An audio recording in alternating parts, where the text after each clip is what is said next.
Ассаламу алейкум туугандар, кандайсыздар? Назарыңыздарда кайрадан эле Базары жок каналы. Бүгүн 10 август 2022 жыл. Мен Бишкек шаарынын түндүк тарабы Комсомольск айылында жүрөм туугандар. Ушул жактан бери сатылуучу үй бар экен, ошол жөнүндө силерге маалымат берейин дегем. Мен турган жер көпчүлүгүңүз билген чоң аэропортко кеткен трассанын жээгинде турам. Жана бул жакта Жумабаев Асамат көчөсүнүн кесилишинде көзүм. Бүгүнкү чыгарылыштагы сатылуучу үй ушул жерден түз батышты карай басып барганда жайгашкан, түз басып барып, оң тарапка бургансыздар Перекресток деген магазинди көрө аласыздар. Ошондон да бир аз батышты карай бассаңыздар жайгашкан.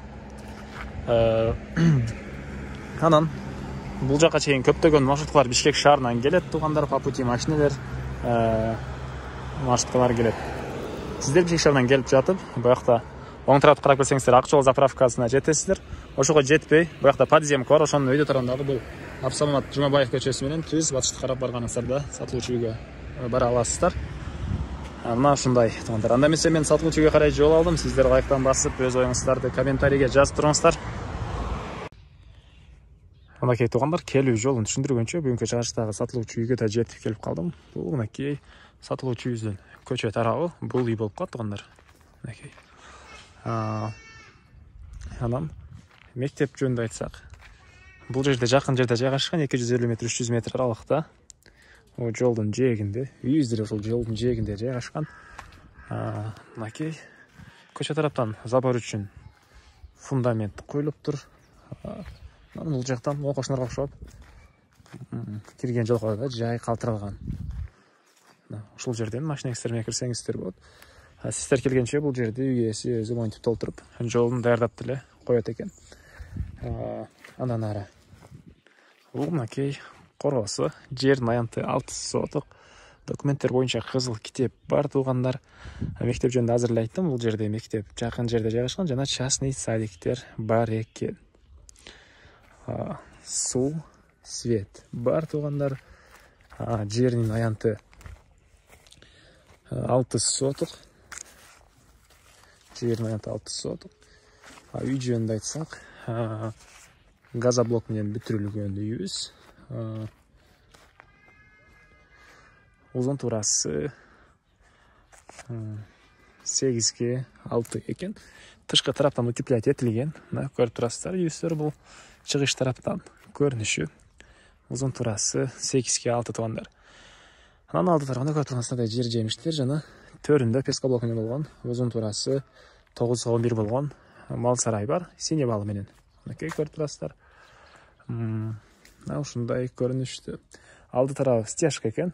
Мынакей стяжканы калп менен брусчатканын формасында куюптур мынакей туугандар. Бул үйдүн тышкы тарабында туалетке чейин жана мал сарайыбызга чейин монтип тротуар кылып куюлуп барган. Алды тарап мына ушундай көрүнүштү. Азыр сиздерге биринчи жолу үйдүн ички тараптарын көргөзөйүн, андан соң короосуна чыгып калган маалыматтарды берем туугандар. Бул мынакей үйүбүздүн негизги кирүүчү эшиги. Андан ары түз кирсек, бул жакта прихожка туугандар. Мынакей. Бул прихожкадан биз калган бөлмөлөргө өтүп кетип атат экенбиз. Потолок гипсокартон, дуалдар, шпаклевка. Мынакей. Үй ээси бул жерлерди келгенче краскалап, мен өзүм толуктуу бүтүрүп берем деп айтты. Бул жерлерди краскалап туугандар. Анан ушул жерден түз өтсөк, бул жакта бир бөлмө. Мынакей. Пол ламинат экен. Потолок гипсокартон. Түндүк тараптан пластик чоң терезе орнотулган туугандар. Ушундай көрүнүштү. Андан ары кадиле прихожкага чыгып, оң тарапка кайрылсак, бул жакта бир бөлмө. Пол ламинат, дуалдар, шпаклевка, потолок гипсокартон жана түштүк тараптан терезе орнотулуптур. Ушундай көрүнүштү. Эң эле бул жакта акыркы жери, бул жак санузел экен туугандар. Свет кайсы жактан жанат экен? Окей. Бул санузел, дуалдары. Кафель, пол деле кафель. Унитаз орнотулган бул жакка туугандар. Суу Аристон менен жылыйт. Потолок келгенче тууганда сиздерге келгенче буяка потологунда натяжной же болбосо пластик потолок орнотом деди ээси. Кыскасы бул жак жакын арада кээ бир жерлери бир аз ремонт болот туугандар. Азыркы учурда деле мына кенен эле жашасаңыздар болот. Ээси бирок жаңы ээси келгенче мен бир аз ремонт кылып берем деген оюн айтты. Андан ары короосуна чыгайын да калган маалыматты берейин. Мен Карелийдин короосундамын туугандар. Эми сиздерге ал жакта узун туурасы 9-11 болгон мал сарайды көргөзөйүн.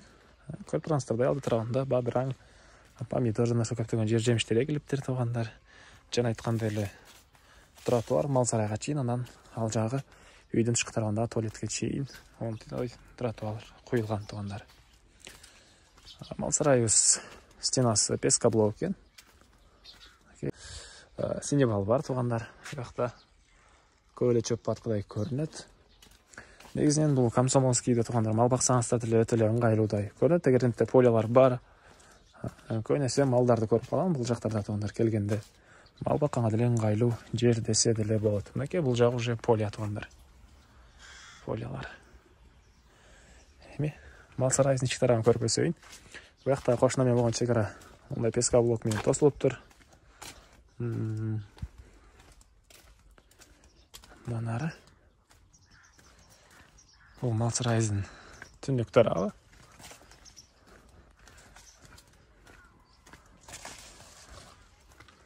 Анан бул жакта кирүүчү эшиги орнотулган. Бул мынакей ички тарабы. Мына ушундай көрүнүштө туугандар. Сиздер келгенче бул потолокторун деле жаап салам дейт. Үй ээси. Буйрсаларын деле өзүм жаап, эгер сиздер эртең эле келип алам десеңиздер, өзү жаап берип кетем деп оюн айтты.